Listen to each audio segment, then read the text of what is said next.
নমস্কার বন্ধুরা, কেমন আছো সবাই? মামনি রূপকথা নতুন একটা ব্লগে তোমাদের সবাইকে স্বাগত। আর দেখো, এই পাখির আওয়াজই আমার ঘুম ভাঙে প্রতিদিন। ওদিকে নামিয়ে আমার এই জানলাটাতে রেখে দিই, আর জানলাটায় থাকলে ওরা বেশ আওয়াজ করে, খুব সুন্দর কুচকুচ কুচকুচ করে ডাকে। আর একটা পাখি উড়ে গেছে, জানো তো, আমার মনটা খুব খারাপ। হয়তো খাঁচার দরজাটা খোলা ছিল, কখন উড়ে গেছে জানি না। 4টে পাখি ছিল, আর এদের ডাকগুলো এত মিষ্টি না, খুব ভালো লাগে। আমি এবারে ঘুম থেকে উঠে আমার যে কাজকর্ম আমি সেগুলো সারতে শুরু করে দিলাম, কারণ আজকে হচ্ছে তোমার জ্যৈষ্ঠ মাসের জয় মঙ্গলবার। ওই জন্য সকাল সকাল উঠে আমি তোমার এই টেবিলটা আগে ভালো করে ফ্রেশ করে নিচ্ছি, কারণ টেবিলটা যদি ভালো করে না পরিষ্কার করি, টেবিলে কোনো জিনিস রাখলে আজকে খাওয়া যাবে না, কারণ টেবিলে তো সব কিছু নামানো হয়। ওই জন্য কভারটা তুলে একদম পরিষ্কার করে একদম ভালোভাবে ক্লিন করে নিলাম। দিয়ে ঠাকুরের বাসনগুলো ধুয়ে দেখো একটু লেবুর জল খেয়ে তারপরে স্নান করব। স্নান করে ঠাকুর ঘরে যাব। আর অলরেডি আমি স্নান হয়ে গেছে, দিয়ে দেখো ঠাকুর ঘরে চলে এসেছি। আর আমি একটা পদ্ম পাতা তুলছি, খুব একটা বড় হয় নাই, ছোটোর মধ্যেই। আমি ওইটা ঠাকুরের দেখি সন্দেশটা দেবো, দিয়ে আমি ঠাকুরের থালার মধ্যে ফল দেব। আর এই যে জামাগুলো তোমাদের দেখাচ্ছি গোপালের, এইগুলো সব আমি নিজে হাতে বানিয়েছি। তোমরা যদি ভালোভাবে দেখতে চাও তাহলে আমাকে কমেন্ট করে জানাবে, আমি কিভাবে করি আমি সব তোমাদের শিখিয়ে দেবো। হ্যাঁ, যাদের ঘরে গোপাল আছে, দেখো কেনা জামাগুলো না একদম গোপাল দিকেন পরানো যায় না, প্রতিদিন কাচা যায় না, খসখসে পাড়া কত জড়ি ফড়ি লাগানো থাকে। তো দিয়ে আমি ওই জন্য কী করি বলো তো, কোনো ওকেশন কিছু হলে তখন আমি ওই কেনা জামাগুলো পরাই। আর না হলে আমি 12 মাস প্রতিদিন স্নান করাতে হয় গোপাল দিকেন। আমি ওই জন্য এত কি সুন্দর লাগছে দেখো, আমি ওই জন্য এই জামাগুলো পরাই।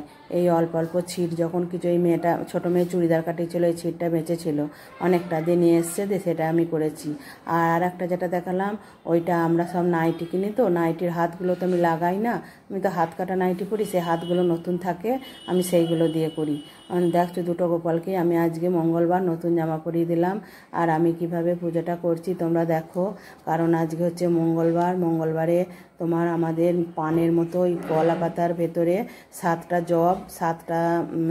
জব খুঁটে দিতে হবে, আর 7টা ধান খুঁটে চাল বার করে দিতে হবে, আর তোমার 7টা করে দূর্বা দিতে হবে, দিয়ে ওই পানের খিলির মতো করে ওইটা মায়ের চরণে নামিয়ে দিতে হবে।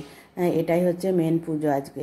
আর আমি ঠাকুর মন্দিরে যাই না এখন, কারণ ঠাকুর মন্দিরে পুজোর থেকেও মানে অন্য কিছু বেশি হয় এখন, তোমরা সবাই জানো।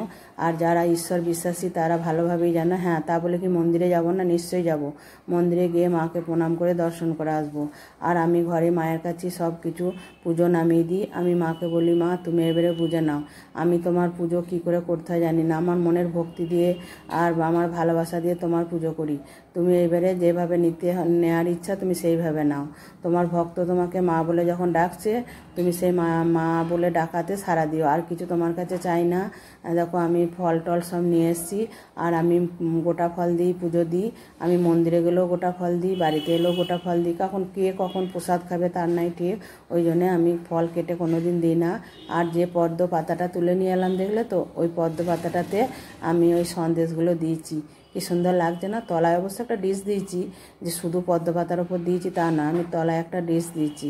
আর এই ধূপ দীপ জ্বালিয়ে আমি তোমার একটু কর্পূর দিয়ে মাকে একটু আরতি করে নেবো। তাহলে তোমরা আমার পুজো তাহলে কমপ্লিট। তোমরা আমার পুজো দেখতে থাকো, আমি কিভাবে মায়ের আরতি করছি। হ্যাঁ, আর মায়ের পুজো কি আর আমরা করতে পারি? তাও মনের ভক্তি দিয়ে করছি, যেটুকু ভালো লাগছে ভালোবেসে মনের ভক্তি দিয়ে আমি সেইভাবেই করছি। আর তোমরা তো জানো আমি মা তারা ভক্ত। আমার মাকে আমি মানে যেন ডাকলে মা যেন আমার সাড়া দেয়, এটাই আমার মনে হয়। সাড়া দেয় না, আমি কি সেরকম পুণ্যবান ব্যক্তি যে আমি ডাকলে আমাকে সাড়া দিয়ে দেবে? সেটা মনে হয় না। আমার মনের মধ্যে এটাই জাগে যে আমি যেন মায়ের কাছে এসে বসলেই আমি মায়ের মানে সাড়া পাই। মা যেন আমাকে সব সময় উৎসাহ দেয়, এটা কর ওটা কর, এই কাজটা কর, এটাই আমার মনে হয়। হ্যাঁ, জানি না, এটা আমার মনের ভুলও হতে পারে, কিন্তু আমার এই ভুলটা নিয়ে আমি বেঁচে থাকতে চাই। মা যেভাবে আমাকে মানে পরিচালনা করবে আমি সেইভাবেই চলতে চাই। আর আমার গোপুসোনাদের কী সুন্দর লাগছে বলো তো, নতুন জামা পরিয়ে। তারপরে দেখো দুপুরবেলায় আজকে তোমাদেরকে রান্নাবান্না আমি কিছু দেখাইনি, কারণ সেরকম কিছু রান্না করি নাই। একটু হাজব্যান্ডের জন্য পোস্ত ভাত দুধ দিয়ে খেয়ে নিয়েছে। আর আমাদের তো ফল আহার করতে হয়, এটাকে বলে ফল আহার। দিয়ে তোমার এই চিড়ে ভিজিয়ে নারকেল কুড়ে আম কলা লিচু দই দুধ সব দিয়ে, আর আমি একটু গুড় নিয়েছি। আমি চিনি খেতে আমার ভালো লাগে না বলে আমি গুড় নিয়েছি। আর এই দইটা খুব সুন্দর খেতে। আমাদের এখানে সৌদামিনী মানে দই, যদি কোনো দিন আমার বর্ধমান কোনো বন্ধু থাকো বর্ধমানে, তোমরা সৌদামিনী দই খেয়ে দেখবে, ব্যাপক দইটা, এত সুন্দর দইটা খেতে না। আর এই অল্প করেই চিড়ে নিয়েছি, এটা দিই আজকে মানে এটাকে আমাদের ফল আহার মানে ভিজিয়ে খাওয়া বলে, কারণ এই খাবারটা খেতে বসলে না আর উঠতে নাই। এটা খেয়ে তারপরে তুমি উঠবে, কেউ ডাকলেও সাড়া দিতে নাই। ওই জন্য সবাইকে বলে দিয়ে আর টেবিলে খাইনি, জানো তো, টেবিলে খেতে গিয়ে যেন মনটা একটু কিরকম খুঁতখুত করলো, ওই জন্য মেঝেতে বসেই খেয়ে নিলাম। আর তোমার তারপরে দেখো সন্ধ্যাবেলায় আবার তোমাদের কাছে চলে এসেছি। এই একটু ছোলার ডাল করব, ছোলার ডালটা ওই জন্য ভিজিয়ে দিচ্ছি। একটু পরে ওটা সিটি দিয়ে নেবো 2-3টে। আর একটু পরোটা করব, আটা আর ময়দা মিশিয়ে একটু সবারই 2-2 করে পরোটা করব। আর বড় মেয়ে বলে গেছে, মা আমার জন্য একদম পরোটাটা তেল দেবে না, একদম কম তেলে শিখে শিখে করবে। আমি যে ঠিক আছে। আমার আবার একটু কী বলো তো, পরোটা একটু তেল তেল পাড়া না হলে আমার খেতে ভালো লাগে না।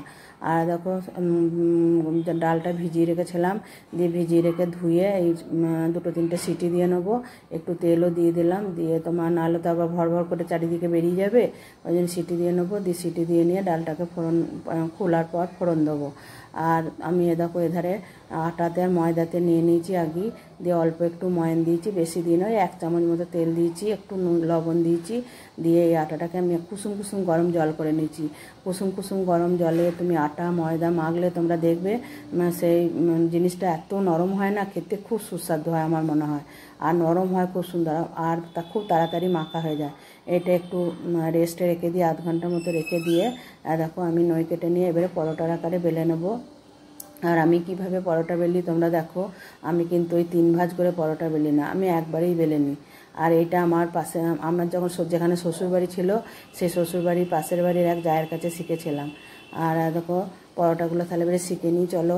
বড় মেয়ের তো অর্ডার হয়েছে, তোমাদের আগেই বললাম যে মা আমার জন্য যেন একদম তেল দেবে না, একদম অল্প তেল দিয়ে আমার জন্য মানে শিখবে, সাদা তেল দিয়েই করছি।